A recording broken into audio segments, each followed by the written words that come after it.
ఎరా రవి, ఏంటి దగ్గుతున్నా? ఏం లేదు మేస్త్రి, పొద్దున్న నుంచి నీరసంగా ఉంది. అవునా? నీరసంగా ఉన్న వాడు ఇంటి దగ్గర ఉండడు, పనికిందుకు వచ్చారా? బండ్లు ఎక్కువ ఉన్నాయి కదన్నా, నేను రాకపోతే పని ఆగిపోయిద్దని అందుకనే వచ్చా అన్నా. అరే, పనే వాళ్ళు కాకపోతే రేపు చేస్తాం. ముందు నీ ఆరోగ్యం జాగ్రత్త చూసుకోవాలిగా. కదా, హాస్పిటల్కి వెళ్దాం. వద్దులే అన్న, అదే తగ్గిపోయిద్ది, పనులున్నాయి.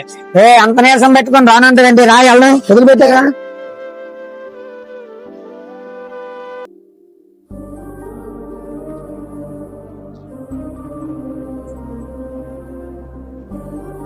అరే, డబ్బులు తీసుకుని ఇంటి దగ్గర రెస్ట్ తీసుకో. కాదన్నా, చాలా బండ్లు ఉన్నాయి, నేను వర్క్ చేసుకుని వెళ్తాలే అన్నా. అరే, మేస్త్రి దగ్గర వర్క్ చేసే కుర్రోడైనా ఆరోగ్యం ఉంటేనే మేస్త్రికైనా 4 ఏళ్ళు నోట్లోకి వెళ్తాయి. లేదంటే మేస్త్రి అయినా కానీ పస్తులు ఉండాల్సిందే. నా మాట నువ్వు ఇంటికి వెళ్ళు, నేను వర్క్ చేసుకుంటా, సరేనా? అన్నా, ఎంతో మంది మేస్త్రిని చూశాను కానీ నీ అంత మంచి మేస్త్రిని ఎక్కడా చూడలేదన్నా. జాగ్రత్తగా వెళ్ళరా.